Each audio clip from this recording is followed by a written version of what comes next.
All right, we are live here on the third edition of our series, STEM Society Voices Preview, the ACCESSE24 Leadership Conference. Thank you again to anyone and everyone who is either tuning in live right now with us, taking time out of your day to be a part of our conversation, or if you're watching the recording, welcome as well. So happy that you're here with us to learn a little bit more about our July meeting. And yeah, I'm really excited for this conversation with Julie and Erik, who are joining us today. Again, my name is Angel Martinez. I'm the marketing manager at CESSE. My last point that I'll make before I give a little intro into what CESSE is throughout this conversation, if there's really any questions or comments that you have about things that we're talking about, please feel free to drop those in the chat. We'll definitely be sure to get to as many of those or any of those as we can at the end of our time. But as I mentioned, marketing manager for CESSE, here we are on the CESSE platform. But if you're new to CESSE, or this is the first time hearing about what CESSE is, I'd like to give a little bit of a background on what we do, what our association does. So CESSE, or the Council of Engineering and Scientific Executives, is the professional home for hundreds of STEM society and association professional staff members, including executives and C-suite leaders who value the trusted network and experience of their peers. We offer our members a platform for exchanging information about their experiences and a venue for addressing the issues, challenges, and opportunities they face in operating their organizations. It's a little bit about CESSE, and as I mentioned today, these episodes we talk about access, but before getting into any of that, would love to give today's speakers a little bit of some time to introduce themselves. Julie, Erik, how are you both doing today? Doing well, thank you, Angel. My name is Julie Fortenberry. I'm the Chief Financial Officer for American Physiological Society. It's nice to see you today. Hey, Angel. Glad to join today. I'm Erik Hankin. I'm the Assistant Director for Career and Student Programs with the American Geophysical Union, or AGU, and excited for today's conversation. Awesome. Thank you. Can you both share a little bit about what it is I know you just shared your role, but can you share a little bit about your experience in some STEM society landscape? Like, what is it that you two do in your roles? Yeah, I would love to hear a little bit about that. Sure. I'll go first, if that's okay. So AGU, or American Geophysical Union, is a global association for advocates and professionals in the earth and space sciences. I used to be one myself, so I'm one of those folks who used to be a member of my association before I worked for it. But my passion is helping students and early career scientists or career researchers chart their career path and gain the skills that they need to get where they want to go. Hopefully getting that dream job, but if not, getting a job that they really like. In my role with AGU, I lead the professional development and programming for students in early careers, as well as our grants and competitions. I've been with AGU for 13 years now, and prior to my current role, I was the manager for our Centennial Strategic Initiative, which took place in 2019. And prior to that, I also worked in our Science Policy and Government Affairs Office. Prior to AGU, I worked for the National Science Foundation. So I've been a part of the STEM, or the Science and Engineering Society landscape for a while now, mostly with AGU. And as I mentioned earlier, I'm the Chief Financial Officer for American Physiological Society, which is a membership society that's focused on empowering life scientists and physiologists who are working towards better understanding life and health. I have been at APS for 1 year, just over 1 year, and prior to that, I served in various roles in financial services and charitable organizations outside of the scientific society space.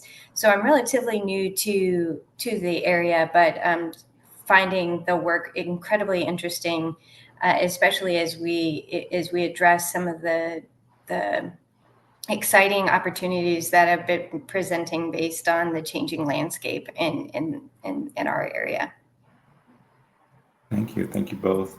Do you mind me asking, like, how did you both get involved with CESSE? Because I know you both are either on the program committee or going to be attending as speakers, panelists, putting on some sessions. How did you? Let's take it back to day one. How did you both get involved with the association? If you don't mind me asking. Well, I'm brand new to CESSE and super excited to have the opportunity to be presenting in 2 different sessions at the meeting in July in Toronto. I was invited into the society by one of my colleagues at APS who has been involved in the program committee. And she said, hey, we have some need for some topics on financial sustainability. And I was happy to put in a few different topic suggestions. So I'm new to the society, but I'm already finding it a great resource for me in collaborating on different activities, getting some sounding board opportunities, and can't wait to hear from other people in similar roles this summer in Toronto. And I'm fairly new to CESSE as well. I became a member a little over 2 years ago. I found out about CESSE from a mentor at my organization. As she was on the way out, she's like, "You need to be involved in CESSE," and I was like, "What is that?" And I learned more about it. I was like, "Oh, that sounds cool." And what's been really nice with CESSE is how inviting the community is. I mean, I know executives is part of the name, right? I'm not an executive. I'm a mid-career person, but I have still felt a really warm and welcoming environment in the various special interest groups that I've been attending virtually. And have had the access, getting ahead of myself, had the opportunity to also, take on some leadership roles or volunteer roles with the society as well. I'm the co-chair of the Education and Training Special Interest Group, and I'm on the program committee as well. And I also got to take part in a special CESSE membership task force last year that was pretty exciting too. So some cool stuff. This will be my first ACCESSE, and I'm really excited for it. I haven't been to an in-person kind of, get to know the ropes of STEM societies and what we can be doing to improve our jobs and improve our societies for several years now, pre-pandemic. So excited to get that opportunity again. Awesome. Thank you both so much for sharing your experience. To anyone who, like I mentioned, is new to CESSE, I think all of us are pretty much new because I don't know if I shared in a prior episode, I've joined the association as a staff member last year. So will be my first ACCESSE, first time in Toronto, first time meeting many of these great folks in person. So we're really looking forward to it. And if you want to learn more, I have a link we have a link down below. New to CESSE, learn more at our website, cesse.org/about us, or just cesse.org. But yeah, thank you both so much. So wanting to get into the meat of what we're talking about, or what we're going to talk about today, which is the ACCESSE Leadership Conference in Toronto. Have shared this before, but if anyone doesn't, if this is your first time learning about ACCESSE or hearing about it, what is ACCESSE? I could share a little bit about it right here. It's a unique conference that combines leadership development, peer-to-peer connections, and content expertise in managing STEM societies. As a trusted space for these professionals, the event provides fresh perspectives and innovative ideas intended to develop attendees' leadership and management skills so that they can achieve their respective organizations' objectives. Apologies. And take that counter off. So yeah, you both have mentioned that this is, I think, if I recall, going to be your first ACCESSE. Just can I ask, like, what are you both looking forward to this year? So, I mean, from the program committee side, obviously the program looks great, right? But no, I attend 3 different special interest groups. The education and training, the membership, and the meeting special interest groups, just because my role kind of dovetails all this different areas. And I'm super excited to get to meet these people who I've seen, over the course of 2 years virtually, finally in person, and get to chat with them. But also get to meet some new folks. It's always great to expand my network and learn some new tools of the trade that I can use not only to help me in my role in my organization, but also get to build my brand as a emerging science society leader too. Thank you, Erik. Yeah, so what I'm really most looking forward to, as I mentioned, being new to the scientific society space, I'm really looking to the opportunity to build a community of peers. And as we embark on some of the similar types of challenges and opportunities in our industry and our space, I think that will be really invaluable for me as we go forward. So that's first and foremost, building community. I also am really excited about the topical areas, the themes of the meeting this summer being really relevant for us as we think about financial sustainability and sustainability of the organization, which I think we're talking about today, but also, very timely topics on innovation and technology and leadership also as well. So not just the community building, but really the content is super exciting for me. Can't wait to attend all the sessions. Yeah. I think what you just said transitions well into the next part of our conversation, but wanting to pause on what you just said, it sounds like there's pretty much something for everybody at this conference who is in an organization that is a STEM society or STEM association. And I think that's really exciting, no matter how many years of experience, if you're emerging professional or you've been in this industry for quite some time, there's something here for you to learn and or improve or strengthen that skill set that you've been wanting to revisit. And you were alluding to what our themes were for this conference. So we have 4 central themes: leadership, which you mentioned, AI, innovative technology, DEIA, and today we're talking about the 4th, which is sustainability. And I know in a call we had earlier that I heard earlier with you, Erik and Julie, I was really excited to hear just the kind of different directions we can have that conversation, or even just talk about the theme of sustainability as it relates to this conference. You mentioned organizational sustainability, or how it relates to meetings, publishing, membership. I'm getting a little too far ahead of myself, but I think I'll just backtrack a little and just ask, when we talk about sustainability, what does that mean as it relates to the conference? I guess I'll start there. Yeah, I'll start. For me, my focus in my day job is really on financial sustainability, not just in day-to-day decisions, but also sort of establishing the foundation that we need to be sustainable from a financial perspective, long into the future. And as everybody is aware, there's been for all of us, not just at APS, some changes in our operating environment. The impact of open access on our publications portfolio, changes in the way members interact with their professional societies and associations, changes in the economics of annual meetings and conferences.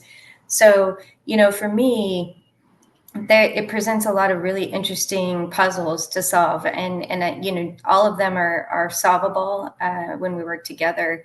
But that's really been my focus. And so, given these sort of headwinds and challenges, we are always thinking at APS about how we make the kind of strategic investments today to lay that foundation so that we can be sustainable into the future. So we are really focusing on not only encouraging financial stewardship across the organization, making sure that we're thinking about how we're allocating our resources and making sure that they're aligned, but also really thinking about our vision for the future, our strategic plan, and ensuring that, we are thinking about, how are we going to set up the society for the future, as far as a diversified revenue stream that is responsive to this changing environment. So for me, it's always top of mind, and it's not just top of mind in my role, but really for everyone across our society.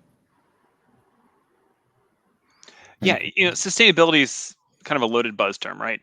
And it can mean a range of things to different people and sectors. For me, coming, as a former geologist and also working for Earth and Space Science Society, I always think of it in terms of environmental footprint and what we can be doing to be good stewards for our planet. As a STEM organization, we want to showcase our values and our members' values in trying to improve our environment and our planet for the benefit of humanity, and be more sustainable through a range of our activities.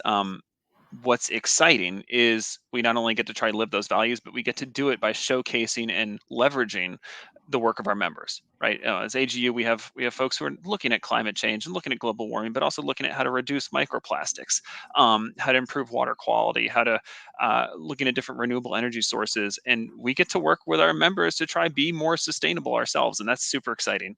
I don't want to get too far into the program, but meetings, scientific conferences and meetings can be they're a very important aspect of our financial sustainability and revenue source, but they can be a major kind of suck on resources, right? So how can we make these more sustainable?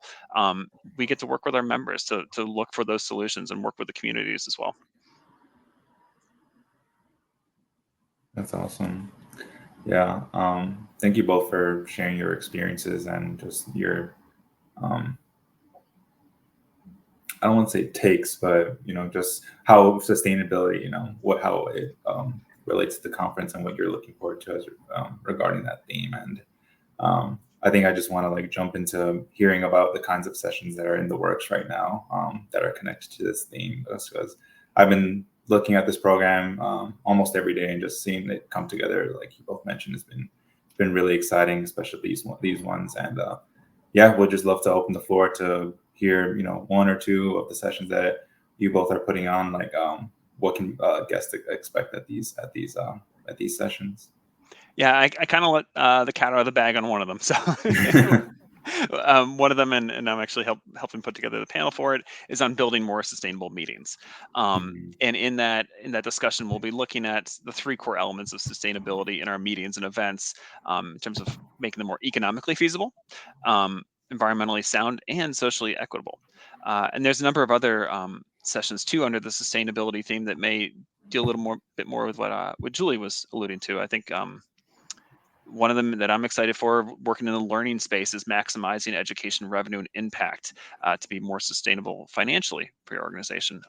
Those are 2 of them. I don't want to steal the rest of the list from Julie, but yeah, Julie, what are you looking forward to?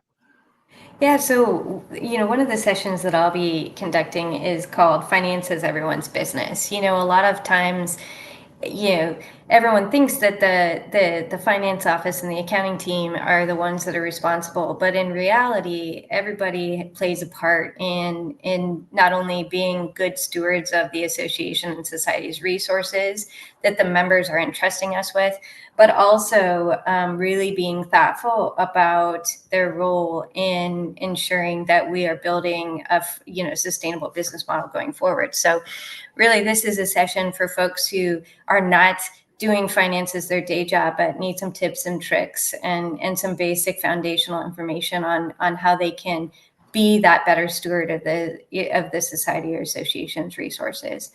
Another one that I'm really excited, I've been invited to participate in a panel with several different societies actually will be on this panel. We'll be talking about executing strategic plan. So we're really going to be talking about the whole life cycle of the creation of a strategic plan. And my particular portion will be focused on how do we then take a strategic plan and assign it, to an actual budget and figuring out how to actually finance and fund and operationalize from a finance perspective that strategic plan. So I'm super excited about hearing from everybody else who has the different roles along the way in that strategic planning process. I think it should be a good session. That one's on my agenda too, Julie. Sounds cool. That's awesome. Yeah. This next question that I have, you both have been answering it, I think, throughout our conversation here already. And I just want to prompt it to see if any others come up for you. And it's this question, it's repeating the word, but what are some of the questions that an ACCESSE attendee might expect to explore at these sessions that you just mentioned? I know a couple of them that you just said, like from how do we actualize our vision for the future as make it sustainable, or even just Erik, how you just said, how do we make more sustainable meetings, or just what other kind of questions, big or small, can folks at these sessions expect to kind of explore with their peers? What kind of comes up for both of you? Yeah, for me, I personally am looking to learn a little bit more about leadership in this space, where we are balancing really serving our mission and our members that we work for every day, with, you know, how do we become really good leaders across the society as we are executing our mission. So I would hope, and I'm excited about learning more about leadership in the association and society space, specifically in scientific societies. Super interesting to me. Always really good for me to continue to grow and learn in that area, as it is the case for everybody else. You know, but I also hope that we can hear from what other really good ideas people are having every day. All the different societies, you know, across the space really are doing some really interesting and exciting things, innovative things, leveraging technology in different ways, and thinking about solving some of the challenges that we face in really interesting, creative, and innovative ways. And I can't wait to hear and answer some questions about what are we doing about, like Erik just mentioned that session on how do you ensure a diverse revenue sources. How is everybody else attacking that problem or challenge that we have going forward? What are some really interesting ways of looking at that we haven't really thought about before? Those are some of the things that I hope to take away, and that you know, questions that I think can answer from attending in Toronto. Yeah, I think folks will come out with a lot of great ideas and, you know, some brain tinglers, but also excited to hear folks learn some tricks on how to shift from ideation to execution, right? Like that's an area that can be really hard. Like, what is that catalyst to actually like get those ideas rolling into something that actually can build a solution? So whether that is like, okay, we know we want to you know, bring more revenue out of training programs. How do we get that going? Okay, maybe that maximizing education revenue and impact session is great. You know, shift into second gear in a strategic plan. You know, certainly some tips there on how to move to that execution phase of getting that strategic plan rolling, or how to build, you know, your meeting, how to make your meetings more sustainable. You know, who are the folks that you should be reaching out to, can be reaching out to be living your members' values. But yeah, I think that, I know my mind is really around that shift from ideation to execution, and pushing play on whatever area you want to push play on. That's great. Thank you both. I have a couple more questions here for us, but I think I'll just take a pause here to just anyone that is tuning in right now, if you have a question or something that you would like to get some clarification on, please feel free to use the chat function. I think I'll also take this time to remind folks about, you know, we're here talking about the program. Of course, we want you to register to come join us in Toronto. Couple of dates that you, or a couple of items that you'll want to keep in mind is our early bird deadline of June 11th, which I believe is next, or 2 weeks from now, or not from now, in about 2 weeks. Definitely you'll want to take advantage of that discount, and also a couple of other discounts that I'll also throw out there. CESSE members also get a I believe it's $100 off of their discount of their registration, as well as if you register as a group. So if I bring 5 staff members from CESSE, for example, then I believe it's an additional 10% off of the entire order. And this is one that I don't think I've mentioned before, but we'll definitely want to verbalize it, is meeting planners, because I know they definitely have we know that they have a important role in our organization. So with at least one paid registration, we are offering one free registration for a meeting planner of your organization. So definitely lots to take advantage of, but I think the one I want to emphasize right now is that early bird deadline of June 11th. Definitely, like, if you're still on the edge, we encourage you to reach out, drop a comment here or later on. We're here to answer any questions that you might have about this conference, this opportunity. I had a colleague really poking me to register so she could use that meeting planner. Yeah.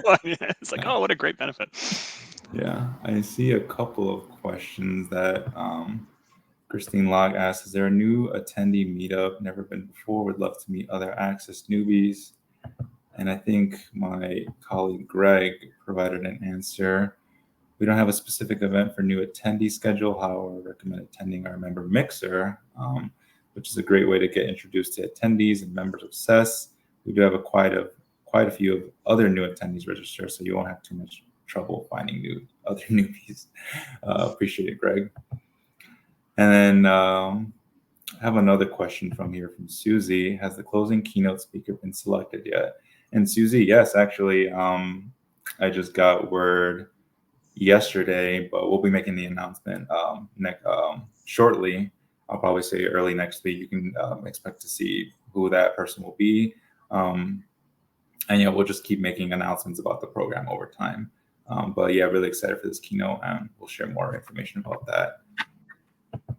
Another reason to register soon is there's some pretty cool experiential opportunities. I know I'm super jazzed for that Red Bull Gaming Hub experiential thing, and I imagine those will fill up fast. So yeah, another reason to register soon. Yeah, so much to do. I'm really excited for that one too. I'm kind of hoping I get to go to that one. But it looks like that's it. So I'll just couple of last wrap-up questions that I want to share. Again, thank you so much, Julie and Erik, for everything you've been sharing. This first one, I've just been continuing it through each episode, and I've really enjoyed just hearing the names, because I'm hoping to meet some of these folks in person. But the question is, I think you both mentioned that this will be your first Access. So the question is, who at Access have you met before that has really impacted your leadership? But I think in our case, I can just broaden it to who have you met in the CESSE community that has really had some sort of impact on either your leadership or maybe your team's leadership. Can kind of go any direction that you want to go, but just really want to shout out some of those people that I think have had a positive impact on us. Yeah, who comes up? Is it my turn, Julie? Oh, go ahead. Yeah, I think it's your turn, Erik. Matt Miller and Joanna from the program, who are leading the program committee, have been amazing leaders, and I'm super excited just to get to meet them in person, because it's been so fun just to be sitting on the program committee meetings with them and watch them move us in this great direction for a really exciting program. So I'm excited to meet them. Larry Sloan from what's this organization? AIHA, I think. Yeah, AIHA. Larry Sloan. Excited to meet him. I got to work with him on the membership task force committee last year, and really learn some valuable lessons from him about what CESSE could be doing to make membership more impactful for us. And then there's a range of folks in the various SIGs. John Miller, who was just elected to the board from the Ecological Society of America. Excited to meet him in person, even though he's another DC area native. But excited to get to meet him, because he's got some really great insights in what science societies can be doing to think a little outside the box from a membership perspective. Yeah, I just want to give a shout out to my colleague who introduced me to this conference in the first place, Nicole Edmond, who is actually our Senior Director of Membership at APS. So just a shout out to her and thank her for really, alerting me to the presence of this organization. I'm excited to meet my fellow panelists. We've been working on a session on strategic planning, as I mentioned earlier. And it's really going to be fun to see the folks that we've been meeting on Zoom in person. So that includes Mona Miller and some of my other colleagues at the FASF Association in Clark. So I can't wait to meet them in person after having met in those sessions. So. And I can't wait to be inspired by a lot of people I haven't met yet or haven't had the opportunity to interact with. That, to me, as a brand new person to the organization, I don't even know who I don't know yet. So I can't wait to be inspired in July. Thank you both. This last question that I have, just what's one word that's, I know we've been excited might be the word, or looking forward to it, but just what's one word that's coming up for you about how you're feeling about this year's ACCESSE Leadership Conference. Well, I'll just say that the energy that you all are putting into the promotion of this and highlighting the really interesting sessions is really exciting to me. So this like energy, collaboration, it has been really fun, and it has given me an opportunity to be exposed to a lot of folks that I wouldn't have otherwise, probably sought out at the session. For example, with Erik, who works in a very different area in the society in his organization. So I can't wait. So I definitely think this like collaboration has been really fun, and I can't wait to continue on that collaborative or collaboration journey. Yeah, we're not allowed to use excited, so I'm gonna use jazzed. No, I am super jazzed to finally get to attend this conference in person. I was hoping to attend last year and I wasn't able to, because I see so many. It's a good problem to have, but I'm gonna have trouble figuring out which talk I want to go to because I'm gonna have conflicting, things, which is good, right? And Joanna, you mentioned, meeting new folks like that. To be sitting at breakfast and get to meet new people every day who I know work in organizations that are trying to achieve similar things to mine and may not be working in the exact same realm as me, but I have great things to learn from them, and hopefully that goes both ways. I'm excited for those breakfast and happy hour conversations. No, I'm jazzed for those conversations. Appreciate it. Thank you so much, Erik and Julie. Any last concluding words, thoughts that you want to share before we wrap up our time together? Just want to thank you again, Angel, for putting this together. It's great talking with you, and great talking with you, Julie. This has been fun. I really appreciate that CESSE has put these together. I hope the audience has learned a little more about the conference and the organization. But I know I'm really thankful for this opportunity. Yeah, thank you, Angel. It's been again fun to learn more about. Even I wrote down some notes that I learned today on this session. So I appreciate all of your support and the work that goes into putting on these LinkedIn Live sessions. So thank you, Angel. And it's been great meeting you, Erik. And I can't wait to see you this summer in person. Awesome. Thanks again so much Julie, Erik, and appreciate your words, and thank you again to everyone who was able to take a little bit of the time out of their day to join us, learn about ACCESSE. And again, you definitely won't want to miss it. There's just so much for you to learn, or just so much for just community, the education, just everything. So really looking forward to it. And thanks again. And I'll just leave that link again there. If you want to check out this year's program, just visit CESSE.org/access schedule, or you could just go to CESSE.org, apologies, and you should be able to navigate to our event page and find what you need there. But if you're not able to, please feel free to reach out to us. We can answer any and all questions that you have about the program. But with that, I'll wrap it up. And yeah, thanks so much again, Julie, Erik. Thanks, Angel.